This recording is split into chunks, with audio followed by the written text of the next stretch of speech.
Boa noite, meus irmãos, minhas irmãs. Quero saudar a todos na graça e na paz de Jesus. Espero que todos estejam bem.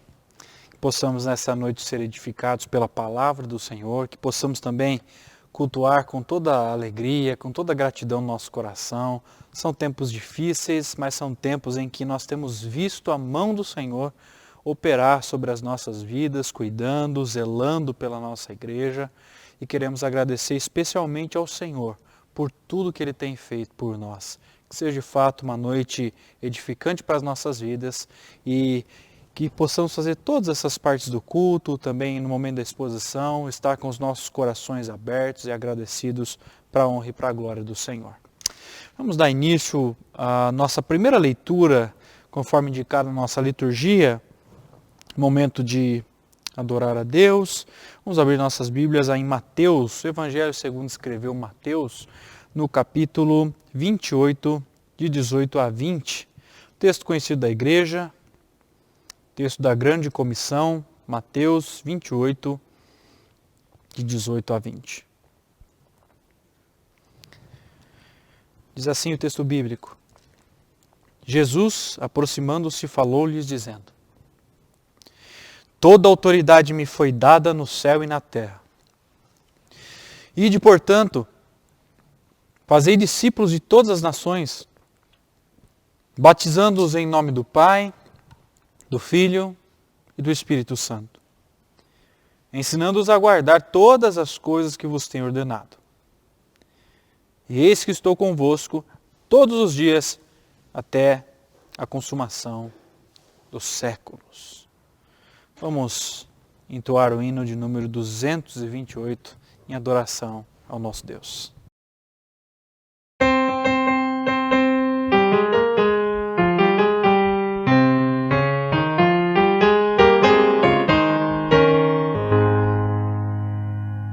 Disse Jesus, ide por todo o mundo e pregai o eterno dom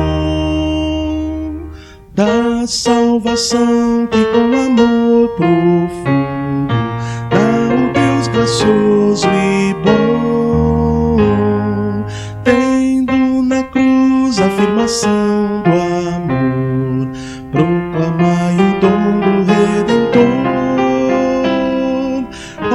Conquistai almas perdidas, buscai um pecador enfermo, quase moribundo. Vamos, irmãos, levar essa luz ao mundo inteiro. Vamos, irmãos, contar que esse dom é verdadeiro. Vamos, irmãos, pregar muito confiados no Cordeiro, que na cruz já fez a nossa redenção. Todos marchemos deste grande intento de pregar a salvação, sem recuar, sempre mostrando alento, se cumpramos a missão que o Salvador Cristo Jesus nos deu. Ele está também no posto seu. Diz-nos o Rei, sempre convosco estarei. Vamos, irmãos, bem firmes neste pensamento. Vamos, irmãos, levar essa luz ao mundo inteiro. Vamos, irmãos, contar que esse dom é verdadeiro. Vamos, irmãos, pregar muito confiados no Cordeiro, que na cruz já fez a nossa redenção. Firmes levemos a mensagem santa do Evangelho de Jesus, esta mensagem divinal que encanta, espargindo graça e luz, cheia de bênçãos do glorioso Deus, que conhece os escolhidos seus. Cheias de amor, vem revelar o favor da compaixão de Deus e dá-nos graça tanta. Vamos, irmãos, levar essa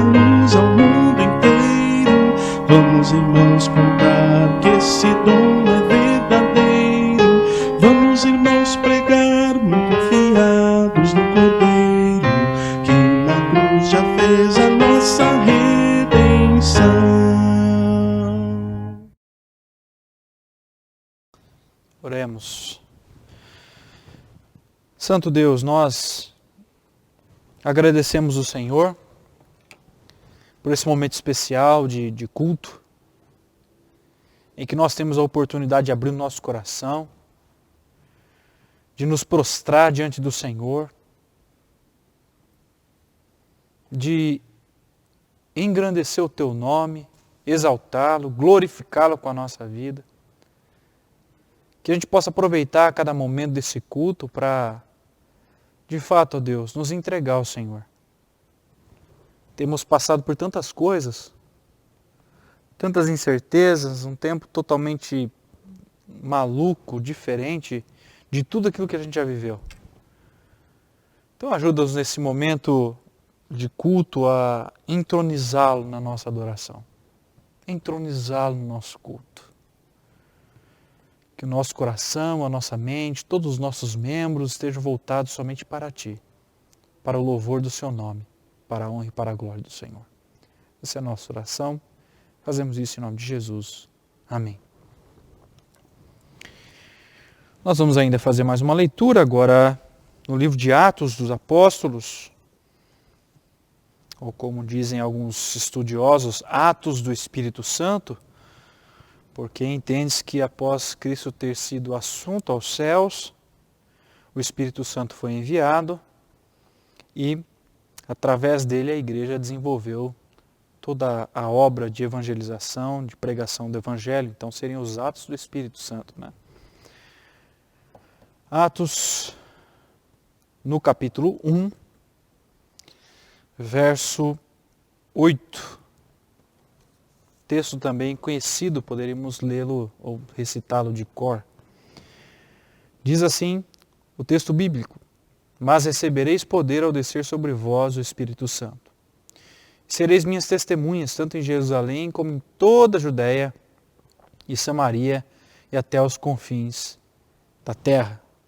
Teremos um momento de oração pela obra missionária. Peço que você feche os seus olhos aí na sua casa, no seu lar.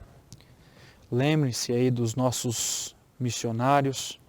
Vamos orar para que Deus abençoe essa obra maravilhosa que é a da proclamação da palavra dele. Santo Deus e eterno Pai, esse momento oportuno para rogarmos, pedirmos as bênçãos do Senhor sobre a vida daqueles que se colocaram em Tuas mãos para levar a Tua palavra, para pregar o Teu Evangelho. Queremos lembrar aqui, ó Deus, nossos irmãos que têm se dedicado em missões transculturais, em missões urbanas. Queremos, ó Deus, nos lembrar aqui de irmãos e irmãs que têm se dedicado dia após dia a levar a Tua palavra em qualquer lugar. Seja aos vizinhos, no bairro, na cidade. Que o Senhor sustente a Tua obra, Pai, porque essa obra é Sua. Que o Senhor abra a nossa mente para poder compreender a complexidade, a profundidade, a importância dela. E a nos desprendermos, ó Deus, daquilo que nos atrapalha com relação a investir na obra missionária. Ajuda-nos, Pai. Ajuda-nos a, pelo poder do Teu Santo Espírito, darmos continuidade à obra que foi iniciada lá no passado com seus profetas, depois vindo ali com o próprio Senhor Jesus Cristo, depois os apóstolos, os pais da igreja, e assim toda a história da redenção, no decorrer da história do mundo, a Tua palavra vem sendo proclamada, vem sendo anunciada.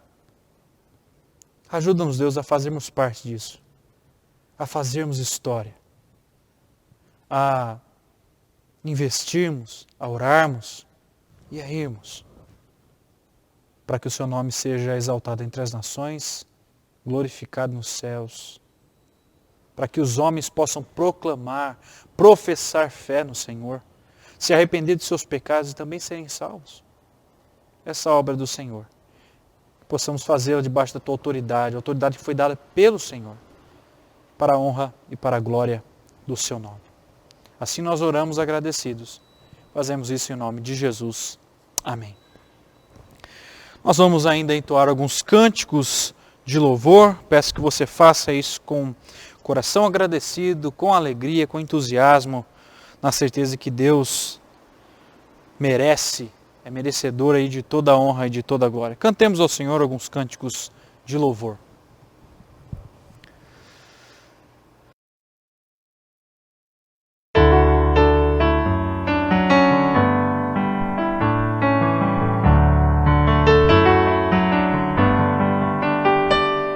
De todas as tribos, povos e raças, muitos virão te louvar. De tantas culturas, línguas e nações, no tempo e no espaço, virão te adorar. Bendito seja sempre o Cordeiro, de Deus, raiz de Davi. Bendito seja o seu santo nome, Cristo Jesus, presente aqui.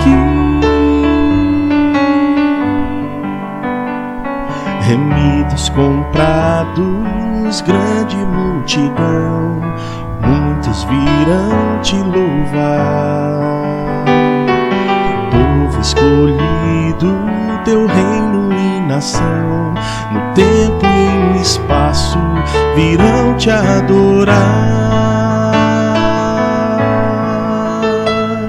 Bendito seja sempre o Cordeiro, Filho de Deus, raiz de Davi. Bendito seja o seu santo nome, Cristo Jesus, presente aqui. E a nós só nos cabe tudo dedicar, oferta suave ao Senhor.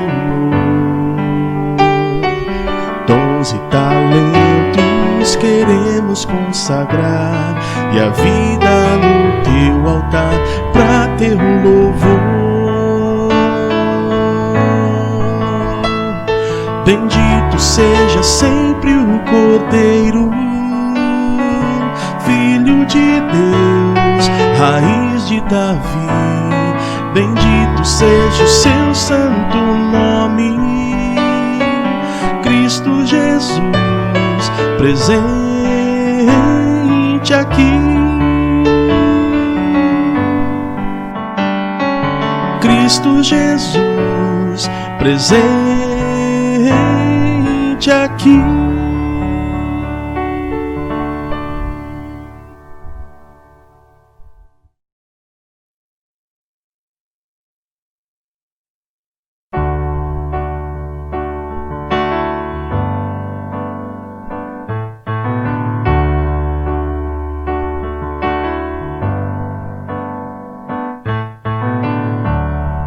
Adoramos o Cordeiro, adoramos o Rei dos Reis, adoramos o Cordeiro, adoramos o Rei.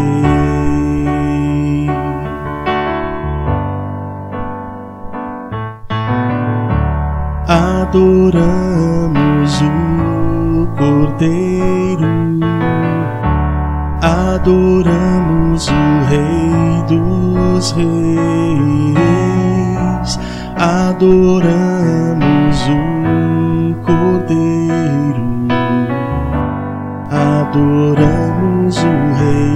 Com nossas mãos levantadas rendemos louvor, com nossas mãos levantadas nos regozijamos, com nossas mãos levantadas ao céu, nós dizemos ao mundo que amamos o nosso Rei.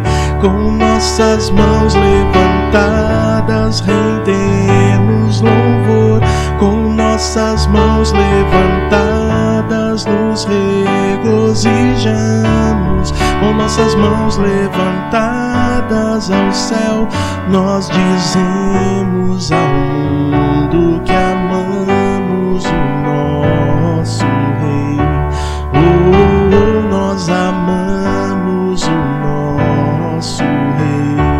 Oh, nós amamos o nosso Rei. Oh, nós amamos o nosso Rei.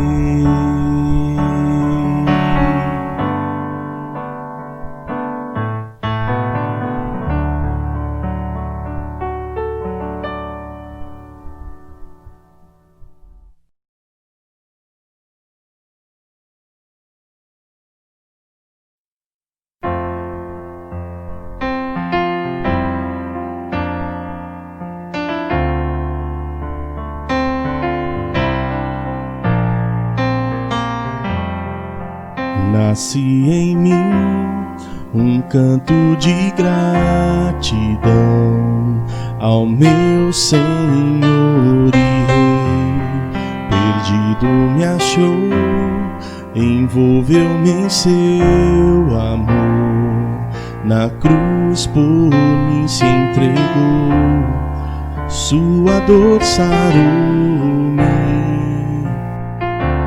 Seu sangue libertou-me. Eu cantarei ao Senhor que sua vida doou, que me amou sem limites, por mim se entregou. Cantarei ao meu Rei, a Jesus Salvador, que me ergueu do pecado e me fez vencedor.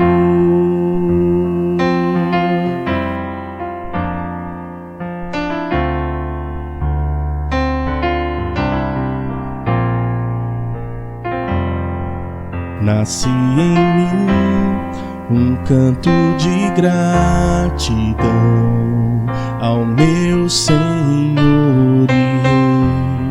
Perdido me achou, envolveu-me em seu amor. Na cruz por mim se entregou, sua dor sarou-me. Seu sangue libertou-me. Eu cantarei ao Senhor que sua vida doou, que me amou sem limites, por mim se entregou. Cantarei ao meu Rei, a Jesus Salvador, que me ergueu do pecado e me fez vencedor.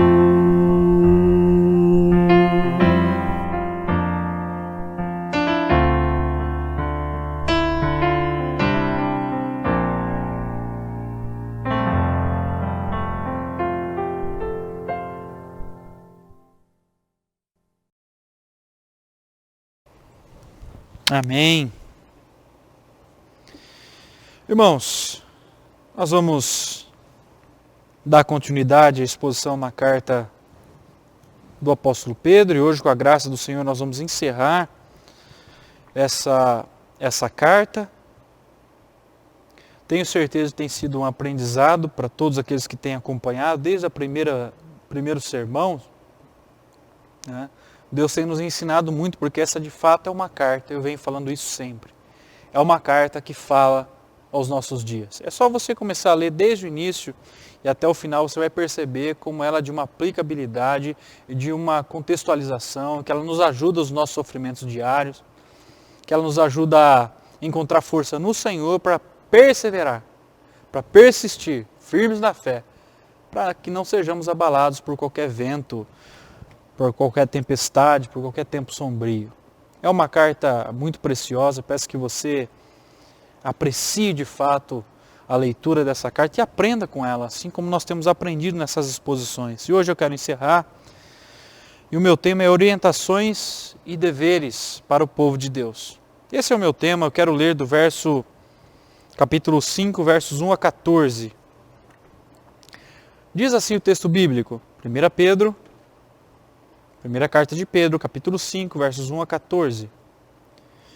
Rogo, pois, aos presbíteros que há entre vós, eu presbítero como eles, e testemunho dos sofrimentos de Cristo, e ainda coparticipantes da glória que há de ser revelada, pastoreai o rebanho de Deus que há entre vós, não por constrangimento, mas espontaneamente, como Deus quer, nem por sorte da ganância, mas de boa vontade, nem como dominadores dos que vos foram confiados, antes tornando-vos modelos do rebanho. Ora, logo que o Supremo Pastor se manifestar, recebereis a imarcessível coroa da glória. Rogo igualmente aos jovens, sede submissos aos que são mais velhos, outrossim no trato de uns com os outros, cingi-vos de todos de humildade, porque Deus resiste aos soberbos, contudo aos humildes concede a sua graça. Humilhai-vos, portanto, sob a poderosa mão de Deus, para que Ele em tempo oportuno vos exalte, lançando sobre Ele toda a vossa ansiedade, porque Ele tem cuidado de vós. Sede sóbrios e vigilantes, o diabo, vosso adversário, anda em derredor, como um leão que ruge, procurando alguém para devorar. Resiste-lhe firmes na fé, certos de que os sofrimentos iguais aos vossos estão se cumprindo na vossa irmandade espalhada pelo mundo. Ora, o Deus de toda a graça que em Cristo vos chamou à sua eterna glória, depois de ter sofrido um pouco, Ele mesmo vos há de aperfeiçoar, firmar, fortificar e fundamentar. A Ele seja o domínio pelos séculos dos séculos. Amém. Por meio de Silvano, que para vós outros é fiel irmão, como também eu considero, vos escrevo resumidamente, exortando e testificando de novo, que esta é a genuína graça de Deus. Nela estai firmes. Aquela que se encontra em Babilônia, também eleita, vos saúda, como igualmente meu filho Marcos. Saudai-vos aos outros com ósculo de amor. Paz a todos vós que vos achais em Cristo. Vamos orar mais uma vez? Grandioso Deus, nós chegamos aqui ao fim desta carta, que muito tem nos falado, muito tem nos abençoado. Quantas aplicações, quantas contextualizações, quantas visões, ó Deus, que se relacionam, quantos momentos da carta que se relacionam com momentos que nós temos passado e vivido. Obrigado por tão grande aprendizado. E nessa parte final, Deus, peço que o Teu Santo Espírito ainda fale conosco, nos ensine a obedecermos a Tua palavra, nos ensine a sermos modelos, a nos humilharmos diante de Ti, a resistirmos firmes, ó Deus, no dia mau, no dia da tentação. Ajuda-nos, Pai, que Teu Santo Espírito agora nos ilumine a mente, para compreendermos a palavra que foi revelada, inspirada, para que possamos aplicar, para que o Senhor seja glorificado em nós. Assim nós oramos, agradecidos em nome de Jesus. Amém. Amém. Tem duas frases do autor C.S. Lewis que eu gostaria de citá-las aqui, que vão nos ajudar a compreender o pano de fundo do que eu vou expor aqui hoje. A primeira frase que eu quero citar desse autor, um autor cristão, ele diz assim: dificuldades preparam pessoas comuns para destinos extraordinários. Lembra daquele ponto que eu enfatizei semana passada, mostrando que o sofrimento aqui na terra, ele é uma maneira de Deus moldar o nosso caráter, de nos preparar para aquilo que há de vir. Segunda frase, Deus previu, e aqui eu não quero entrar no aspecto da presciência de Deus, mas aqui o que o autor está dizendo é que Deus sabia de antemão. Não só sabia porque Ele previu, mas porque Ele criou essas coisas. Deus previu sua tribulação e tem armado especialmente para você ir com Ele, não sem dor, mas sem mancha. Ou seja, Deus é aquele que no meio da dificuldade, porque todos nós iremos passar, não existe um cristão privilegiado que não vá passar por isso. Todos passam por perseguição, sofrimento, tribulação, mas o que o autor está mostrando para a gente aqui é que nessa caminhada, nesse trilhar da vida, nessa jornada cristã, Deus está conosco, nos livrando do pecado, nos perdoando, nos livrando de todo o mal. Mas isso não significa que a caminhada será sem dor. É uma caminhada difícil. Às vezes tudo que a gente precisa na vida, nessa jornada, é de um encorajamento para que a gente não desista. E que encorajamento melhor que esse? Saber que Deus anda, que Deus está conosco. Precisamos de algo que nos motive e nos faça olhar para as dificuldades como algo a ser superado, como algo a ser vencido.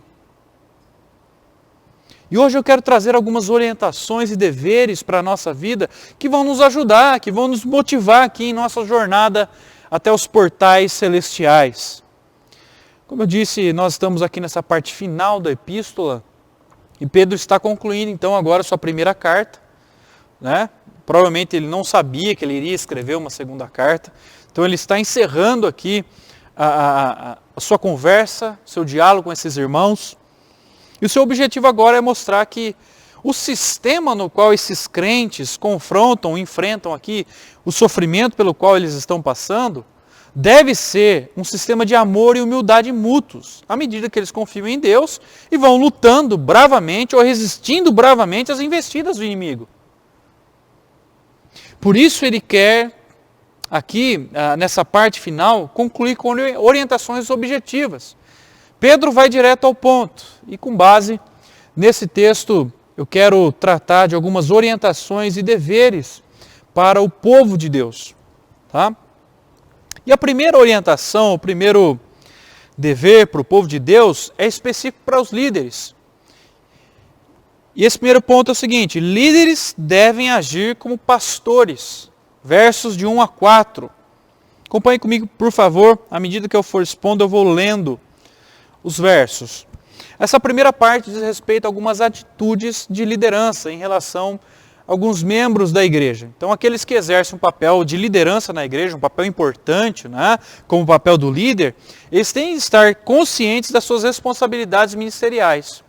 Eles estão assumindo aí responsabilidades diante de Deus que requerem algumas qualificações, algumas qualidades, que requerem deles algumas atitudes. Tá? Eles precisam agir como pastores do rebanho, líderes amorosos, estão guiando o povo pelo exemplo. Isso é muito forte, quando ele cita pelo exemplo, nós vamos ver isso. Mas desde o início eu já quero enfatizar isso. Pelo exemplo. E na esperança de algumas recompensas celestiais por parte do próprio Deus. Olha o verso 1. Rogo, pois, aos presbíteros que há entre vós, eu, presbítero, com eles. Aqui ele está se referindo aos pastores, aos presbíteros, aos líderes da igreja. Ele começa fazendo um apelo àqueles que estão exercendo uma autoridade de liderança máxima sobre a igreja. Quem é o presbítero? Ora, o presbítero, biblicamente falando, é o líder do povo de Deus. Na igreja eles eram nomeados pelos apóstolos, né? Havia a imposição de mãos dos apóstolos sobre a vida dos presbíteros.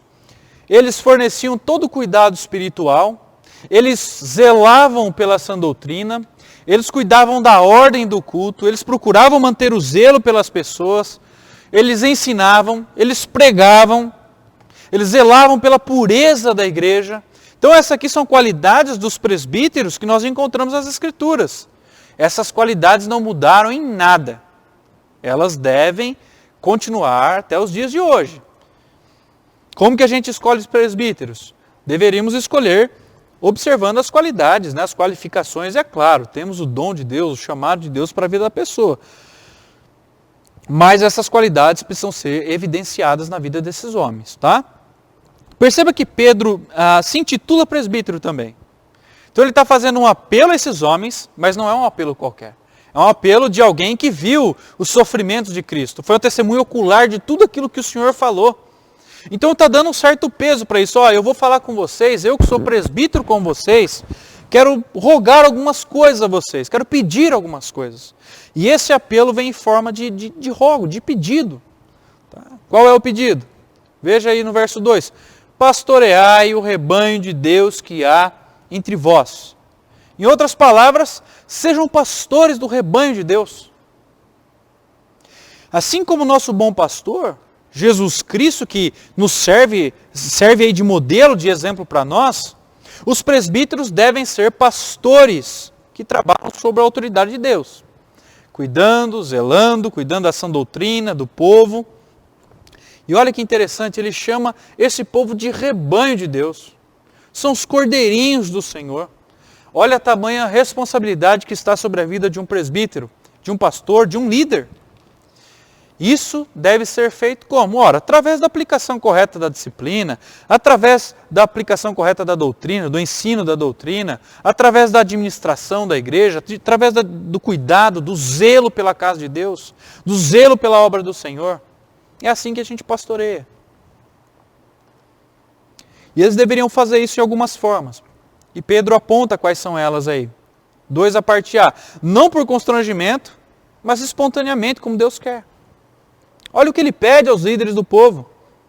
Façam isso com o coração disposto a servir.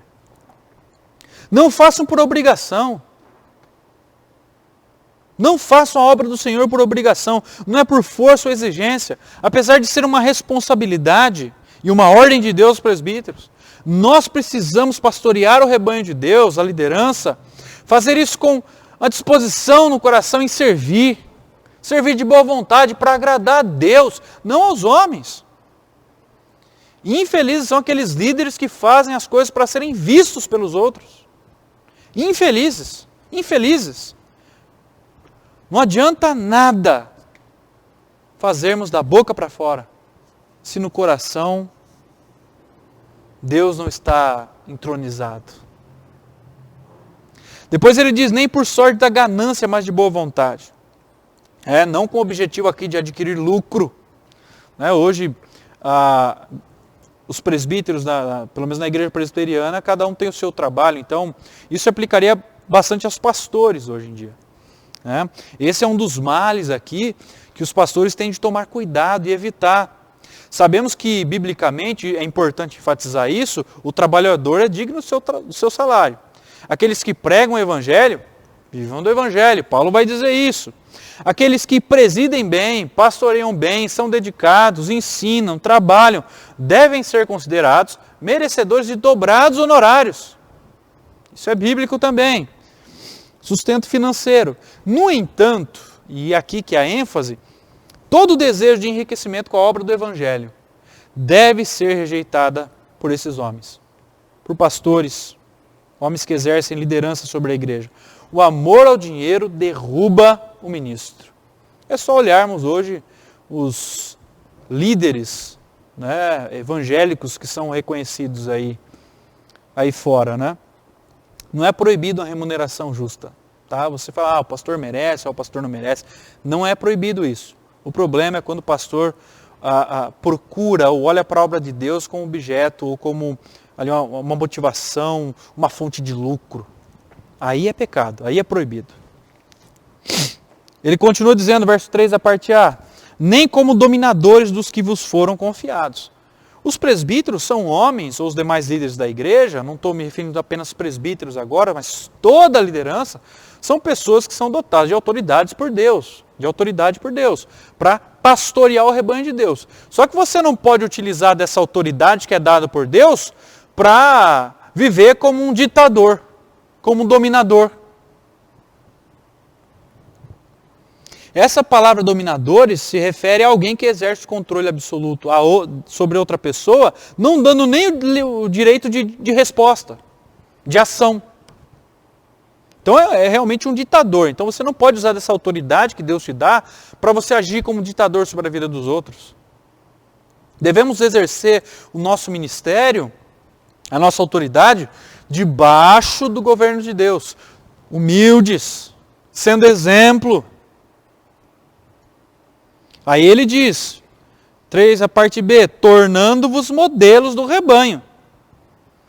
Aí aqui é a parte mais impressionante aqui, Porque o presbítero, o pastor, tem que ser o modelo, tem que ser o exemplo para os outros cristãos. Eu já citei isso aqui, mas eu vou citar novamente, porque Pedro parece que ele gosta desse modelo, desse padrão de cristão para os outros fiéis. As pessoas têm que olhar para nós e sentir vontade de viver como a gente vive. As pessoas têm que olhar para você lá no seu trabalho e falar, nossa, você é diferente. As suas atitudes demonstram que você é uma pessoa diferente. Você é responsável, chega no horário, é bom dia, boa tarde, com licença, é educado. O que você tem de diferente? Na igreja é a mesma coisa. As pessoas deveriam olhar para nós e querer ser um crente como os presbíteros são, como os pastores são, como os diáconos, como a liderança é. Nossa, eu queria ser cristão como esse irmão. Eles têm que sentir vontade, desejo de estar nessa posição. Por quê? Por causa do padrão que é estabelecido biblicamente. Sem abuso. E por que a gente deve agir assim, os líderes? Verso 4. Logo que o Supremo Pastor se manifestar, recebereis a coroa imarcessível, coroa da glória. A gente vai prestar conta diante de Deus o que a gente está fazendo com os cordeirinhos do Senhor. Nós vamos prestar conta diante do Senhor. Mas diz o texto que se a gente fizer bem, não quer dizer que a gente não vai errar, não quer dizer que a gente não vai pecar. Mas se nós procurarmos lutar contra o nosso anti-homem, contra a nossa antiliderança cristã, nós vamos receber uma coroa de glória que não pode se corromper. Isso é motivo para a gente viver e sermos modelos, exemplos. Então, se você é pastor, presbítero, diácono ou exerce algum cargo de liderança na igreja e, infelizmente, a sua vida não se encaixa, o seu ofício não se encaixa dentro desse padrão estabelecido segundo as Escrituras, você deveria repensar o seu ministério, o seu chamado. Ponto 2. Membros, agora ele vai se dirigir aos membros. Os membros devem submeter à liderança, versos de 5 a 7. Esse é o segundo ponto, e ele está se referindo aqui agora ao povo, na relação do povo com os seus líderes. E ele faz um alerta aqui para os jovens, e também depois ele se refere aos demais membros da igreja, dizendo que eles precisam se submeter. Mais uma vez, a temática da submissão vem agora para fechar a carta e falar assim, ó, vocês precisam ser submissos à liderança. Sem submissão, não tem como viver vida cristã. Não existe vida cristã. Então ele começa chamando a atenção dos jovens para que esses sejam submissos aos mais velhos. Tendo em vista aqui a posição desses homens mais velhos à frente da liderança do povo de Deus, esses jovens então devem demonstrar o respeito a eles, observarem como esses homens mais velhos vivem, imitá-los no padrão de obediência, de humildade, e a partir daí serem treinados para futuramente exercerem ou assumirem cargos de liderança na igreja. Como que eles vão poder demonstrar essa submissão? Olha aí, a continuação do versículo 5. Outro sim, no trato de uns com os outros, cingivos todos de humildade, porque Deus resiste aos soberbos, contudo aos humildes ele concede a graça. Então, mais uma vez, humildade é a marca do cristão. Um verdadeiro crente tem de viver uma vida humilde em sua conduta, para que os outros possam olhar para ele e reconhecer ele como um cristão. Então, se você de fato é uma pessoa humilde, um cristão humilde, as pessoas vão te reconhecer pelas suas atitudes, por aquilo que você é. O motivo aqui é que Deus dá graça àqueles que se humilham. Mas olha o que ele diz, aos soberbos, ele é aquela pessoa que anda de narizinho empinado, que parece que tem um rei na barriga, né, que Deus já saiu do trono do coração dela faz tempo. A essas pessoas Deus se opõe. Deus se opõe, Deus não abençoa. O cristão que vive em humildade, quando ele percebe que as coisas não estão bem, o cristão que vive em humildade, ele percebe que nada está bem, que sem Deus ele não é nada. Esse sim está desfrutando de uma verdadeira humildade. Ele olha para Deus e fala, Senhor, sem o Senhor eu não sou nada. Tudo que eu tenho, Senhor, vem de Ti. Aí você percebe que uma pessoa, ela está marcada por essa virtude. Ele vive em humildade quando ele reconhece que sem Deus ele não é nada. Ele não deveria nem existir. Então Pedro deixa agora de falar somente aos jovens e no verso 6 ele inclui todo mundo aqui. E ele vem com a palavra, humilhai-vos, portanto, sob a poderosa mão de Deus, para que ele em tempo oportuno vos exalte. Perceba que a humildade descrita no verso anterior é de uns para com os outros. Nesse versículo 6 é uma humildade descrita para com Deus, na nossa relação com o Senhor. Veja que a poderosa mão de Deus continua a agir por meio do seu povo.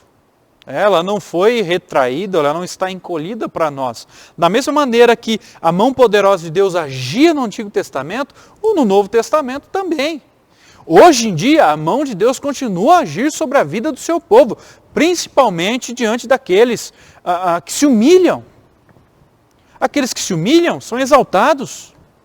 Os últimos serão os primeiros, essa é a lógica do reino. Essas pessoas que procuram colocar em prática esses princípios cristãos para a vida, essas pessoas percebem a mão de Deus cuidando delas, zelando pela vida delas. Deus ainda está agindo para disciplinar e para proteger como Ele fazia no Antigo Testamento. E se assim a gente fizer, se humilhar diante de Deus, nós seremos exaltados no tempo do Senhor. Perceba aqui que por conta das provações pelas quais esses leitores de Pedro estavam passando, eles não deveriam desanimar. Por isso que o apóstolo está encorajando eles a resistirem aqui e se humilharem diante de Deus. Porque aqueles que se humilham diante de Deus, em dias difíceis, Deus os protege, Deus os exalta. E aí no verso 7 ele diz, lançando sobre ele toda a vossa ansiedade, porque ele tem cuidado de vós. O cristianismo sempre nos ensinou que Deus cuida do seu povo. Então todos os nossos problemas, todas as nossas dificuldades, tem um certo momento da nossa vida, quando a gente está cheio, não está aguentando mais, ser levados diante de Deus. Levar os nossos problemas até o Senhor. Pedir por proteção, por livramento, por cura, etc. Observe que esse termo lançando aqui, é quando a gente é confiante em Deus que a gente serve, nós nos humilhamos perante Ele e diante dos homens, nós podemos lançar diante dele, ou levar até ele a nossa ansiedade. Por quê? Porque ele cuida de nós.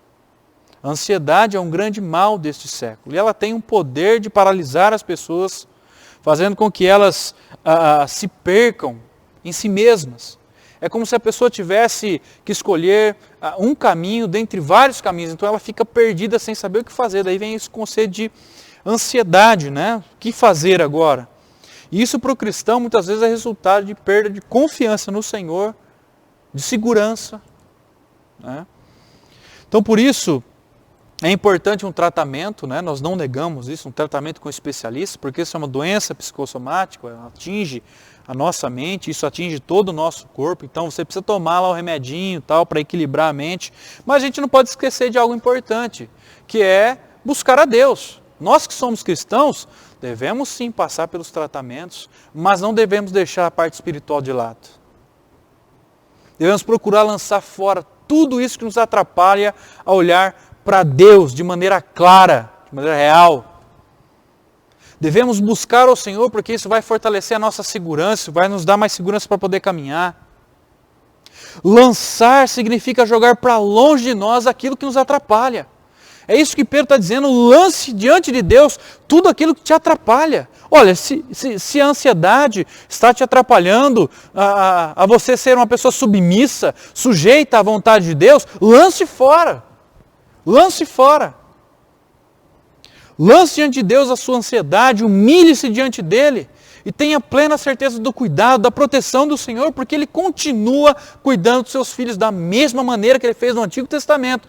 Ele fez no Novo Testamento e Ele continua a fazer até hoje. Submissão à liderança é um reflexo da nossa submissão à vontade de Deus. Então, se nós lançarmos diante de Deus a nossa ansiedade, nós vamos voltar a retomar aquela confiança em Deus, aquela segurança, e vamos voltar a nos submeter à nossa liderança, fazer aquilo que para nós, de um ponto de vista, é difícil, né? Nos humilhar diante dos homens, mas Deus nos ajuda quando nós nos submetemos a Ele. Terceiro e último ponto, e agora Pedro engloba todo mundo aqui, na parte dos versos 8a até o 14, tá? Até o fim agora. Todos devem resistir ao inimigo, firmes na fé. Olha essa parte final aqui, o que Pedro está fazendo. Está se dirigindo a todos agora, tanto os pastores, os líderes que ele já citou, tanto os jovens como todos os outros membros. Então, pastores e ovelhas agora precisam estar atentos e resistir a quem? A Satanás. Esse aqui é como se ele tivesse vindo agora com o checkmate, o cheque final. Ele falou, ó, seguinte, vocês aprenderam tudo aquilo que eu falei sobre as bênçãos, sobre os cuidados, sobre o sofrimento, sobre a importância de ter Cristo como exemplo no nosso sofrimento, para que a gente não venha sucumbir, para que a gente não desanime. Vocês aprenderam agora sobre a liderança, sobre sujeição, mas eu vou dizer uma coisa para vocês: vocês precisam resistir firmes ao inimigo. Porque o plano de Satanás para destruir o cristão por meio de sofrimento será destruído com o chamado eficaz do Senhor. Deus chama os eleitos. E Deus não só chama os eleitos, mas Ele faz com que esses eleitos perseverem, preservem a sua fé até o final. Então, após falar da submissão e da humildade, agora Pedro se volta para a temática da resistência. O verso 8 fala de autocontrole. Né? Pedro se volta para a questão do autocontrole e domínio próprio mais uma vez. E ele fala da importância de estarmos alertas diante das adversidades e dos problemas. Por isso, mais uma vez, ele fala de sobriedade aí. Sede sóbrios e vigilantes. É importante, irmãos, é importante, irmãs, o cristão manter-se no controle dos seus sentimentos. Por mais difícil que seja. Não é a primeira vez que ele fala. Mais uma vez, ele chama a atenção dos leitores para o fato de que eles devem afastar de si tudo aquilo que ofusca a imagem, tudo aquilo que faz com que eles não consigam olhar com clareza para a palavra de Deus. Tudo aquilo que atrapalha a igreja de caminhar. Tudo aquilo que intoxica a nossa mente, o nosso ouvido, o nosso coração, isso precisa ser afastado de nós. Por isso o termo sede sóbrios aqui. Sobriedade demanda atenção, controle de si mesmo. Para que a gente não perca de vista aquilo que é importante. Aí, seguindo de sóbrio, ele diz, sede vigilantes. Ele está falando de prontidão aqui. Por que ele está falando que a gente tem que ficar atento com o que está acontecendo? Sabe aquela pessoa que fica boiando? Não é que você, mas onde está esse irmão? Parece que ele está pensando no conto da carochinha. Parece que ele está lá pensando nas galáxias. Pedro está chamando a atenção. Nós precisamos estar atentos a todo momento. Por que ele diz isso? Olha o que ele fala aí. O diabo, o vosso adversário, anda em derredor, como um leão que ruge procurando alguém para devorar. Então o evangelho não é brincadeira. A vida cristã não é brincadeira. O nosso maior inimigo, o maior adversário do evangelho, dos cristãos, não descansa nem de dia nem de noite. Ele está a todo momento armando ciladas. Ele está sempre à procura de alguma pessoa que ele possa tragar, destruir. Ele é o príncipe desse mundo. Biblicamente ele já está julgado. Mas ele está por aí difamando a Deus, os seres humanos, colocando um contra o outro dentro da igreja, gerando complôs. Ele procura tenazmente corroer a fé e a comunhão do povo de Deus. Por isso nós precisamos, como igreja, estar atentos a essas verdades. Não podemos negar a existência do diabo, do mal. Ele existe. E diante disso, Pedro exorta o povo a resistir, a perseverar firme contra o inimigo. O cristão não pode baixar a guarda. Se ele baixar a guarda, ele será tragado. Então como é que a gente resiste? Ele diz aí no verso 9, resiste firmes na fé, certos de que sofrimentos iguais aos vossos estão se cumprindo na vossa irmandade espalhada pelo mundo. Em outras palavras, Pedro está dizendo para esses irmãos aqui, vocês não são os únicos privilegiados a sofrer por causa do evangelho. Tudo isso que vocês estão passando, outros irmãos já passaram no passado, estão passando agora, outros estão sofrendo pior ainda que vocês. Isso está se cumprindo na vida de toda a irmandade, todos aqueles que creem em Jesus Cristo no mundo todo. E ainda hoje, essa verdade continua a se concretizar, continua a se cumprir. Irmãos e irmãs nossos aí espalhados pelo mundo estão sofrendo, passando por todo tipo de perseguição, de sofrimento por causa de Jesus Cristo. Isso aqui tem que ser uma motivação para nós, tem que ser como uma mola propulsora. Tem que nos impulsionar a ir avante, a não desanimar, a não desistir. E aí ele fecha aí como oração, versos 10 e 11. Ora, o Deus de toda graça, que em Cristo vos chamou a sua eterna glória, depois de ter sofrido um pouco, Ele mesmo vos há de aperfeiçoar, firmar, fortificar e fundamentar. A Ele seja o domínio pelos séculos dos séculos. Amém. Ele segue com uma doxologia. Mas olha só que interessante, o Deus de toda graça chamou aqueles que professam fé em Jesus. Isso aqui significa convicção divina. Aqueles que foram escolhidos, eleitos pelo Senhor, esses são vocacionados por Deus. Esses têm a chama do Evangelho ardendo em seus corações. E nós devemos obedecer e não questionar essas coisas. Por mais que às vezes passa a nossa mente, por que eu estou passando por tudo isso, meu Deus? Essas coisas passam pela nossa mente mesmo. Por que eu estou sendo tentado nessa área? Por que eu estou sendo provado aqui? Por que eu estou passando por essa doença? Isso passa. Mas Pedro está dizendo assim, ó, não questione tanto isso, mas obedeça. Ouça a voz do Senhor. Tem coisas que a gente não vai conseguir explicar. E mais uma vez ele enfatiza que o sofrimento pelo qual os crentes estavam passando aqui, os crentes passam na vida, comparado à eternidade, não significa nada. Ele diz aí, depois de ter sofrido por um pouco. Então Pedro está olhando tudo aquilo que está acontecendo lá, né? Todo aquele sofrimento que os cristãos estão passando, isso aí não é nada comparado à eternidade, meus irmãos. Essa primeira morte pode nos pegar, mas a segunda não nos pegará. Nós viveremos eternamente. Ou seja, o sofrimento é por breve tempo em nossas vidas. E Pedro diz que após passarmos por ele, pelos sofrimentos terrenos, Deus então vai aí nos aperfeiçoar. Ele irá completar a obra. Aquele que começou boa obra em nós é fiel para completá-la. Nós sempre cantamos, nós lemos isso na carta de Paulo. Aquilo que nós éramos, nós não seremos mais. Nós seremos plenamente glorificados, aperfeiçoados em Cristo. Deus vai fazer com que as coisas voltem ao normal como era no início. Olha que maravilha. Deus vai fazer com que tudo fique bem novamente. Ele vai também nos firmar, fortificar e fundamentar. E o que isso significa? Significa, são termos intercambiáveis, sinônimos, né? Isso é uma ênfase. Significa que nós jamais seremos abalados. Irmão, você pode passar o que tiver que passar. Você jamais será abalado. O verdadeiro cristão, aquele que é eleito do Senhor, que é escolhido pelo Senhor, selado, lavado no sangue do Cordeiro, esse jamais será abalado. Jamais.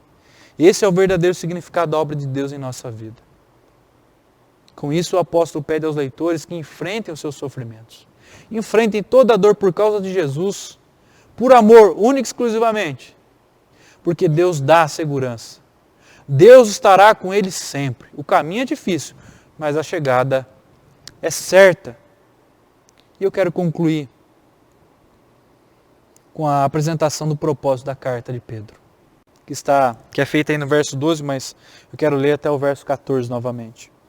Por meio de Silvano aí é o companheiro de Pedro que está levando essa carta para esses irmãos. Ele diz aí, por meio de Silvano, que para vós outros é fiel irmão, como também eu considero, vos escrevo resumidamente.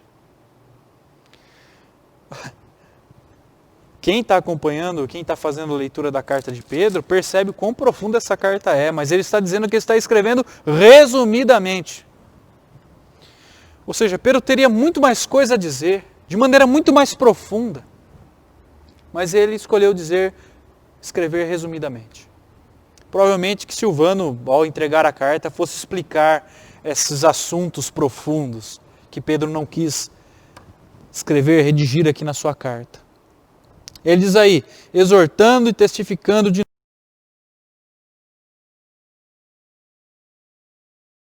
estai firmes. Aquela que se encontra em Babilônia, Babilônia aqui está se referindo à igreja que está em Roma, e por isso ele diz aí, também eleita, vos saúda como igualmente meu filho Marcos, aquele João Marcos, companheiro do apóstolo Paulo. Saudai-vos uns aos outros com ósculo de amor, paz a todos vós que vos achais em Cristo. Então, em poucas palavras, Pedro declarou o seu propósito aqui, que é o de encorajar essas pessoas a confiar em Deus. Por quê? Porque a sua graça, a graça de Deus é verdadeira. E aí ele diz, firmem-se nela. Vocês estão passando por dias difíceis, irmãos e irmãs? Firmem-se na graça de Deus. Olhem para ela. Por mais difícil que esteja, por mais doloroso que seja, por mais pedras no caminho, barreiras que tenhamos que enfrentar.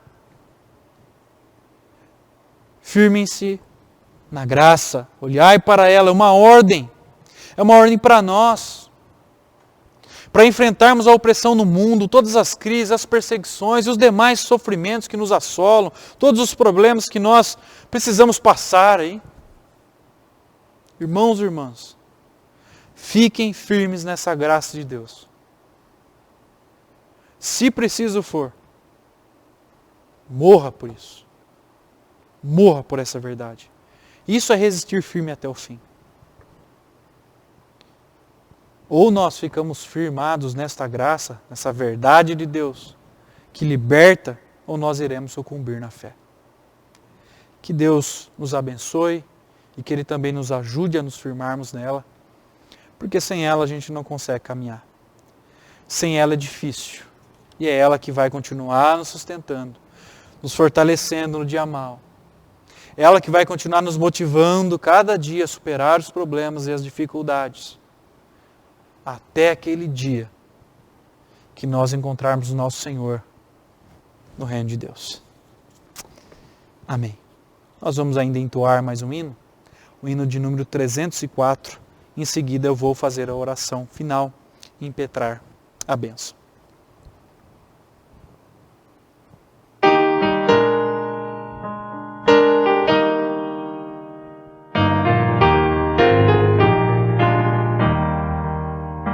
A voz do Evangelho já se fez ouvir aqui, publicando em som alegre o que Deus já fez por ti. Pois tanto ao mundo amou e ao perdido pecador, que do céu lhe deu seu Filho para ser seu Redentor.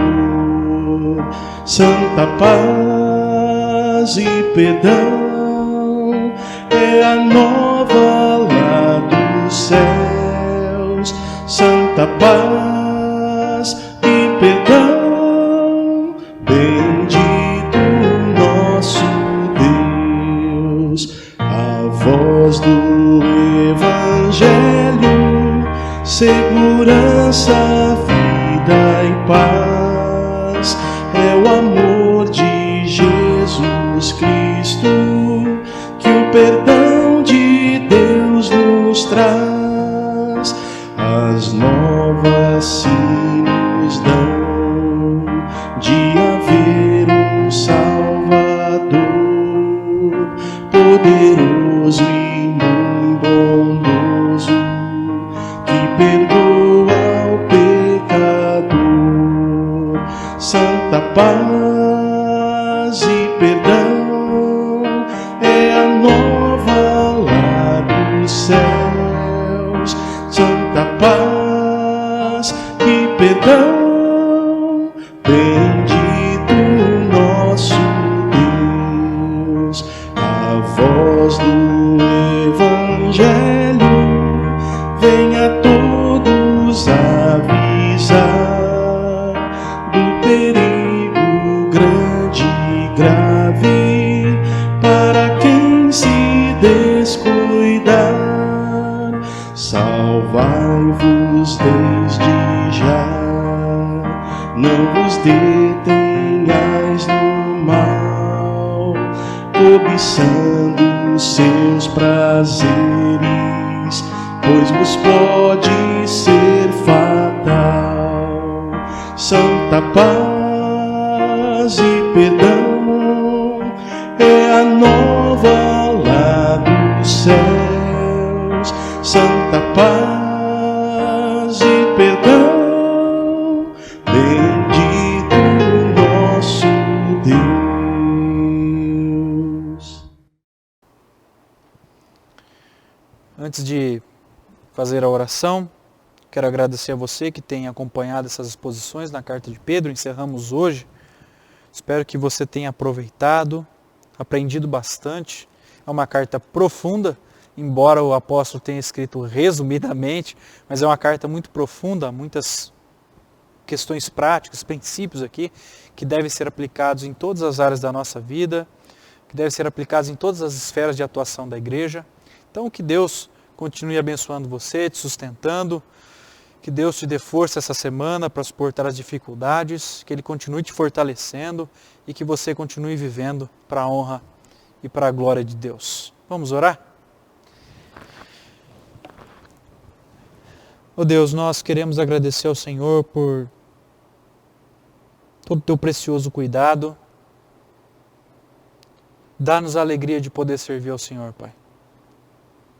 Apesar de todo sofrimento, dor, medo, angústia, de toda pressão, opressão, todas as crises financeiras que nos assolam como povo, dá-nos, Pai, a alegria de poder servir ao Senhor e a plena certeza de que o Senhor está conosco no meio dessa caminhada. O Senhor não nos abandona. Que possamos sempre, ó Deus, olhar para essas verdades bíblicas e aplicá-las à nossa vida, sabendo que a Tua igreja só é edificada quando nós obedecemos à palavra de Deus. E aí o Espírito Santo trabalha em nossa vida. Que sejamos de fato, ó Deus, aqueles que são líderes, homens piedosos, exemplos para a comunidade, que zelam pelo cuidado, pela pureza, pela sã doutrina, pela boa e correta administração das coisas de Deus.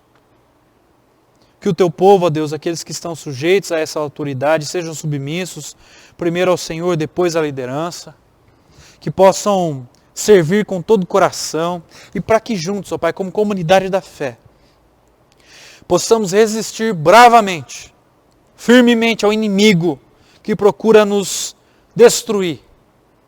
Ajuda-nos, Pai, a olhar para o Senhor, que é o autor e consumador da nossa fé.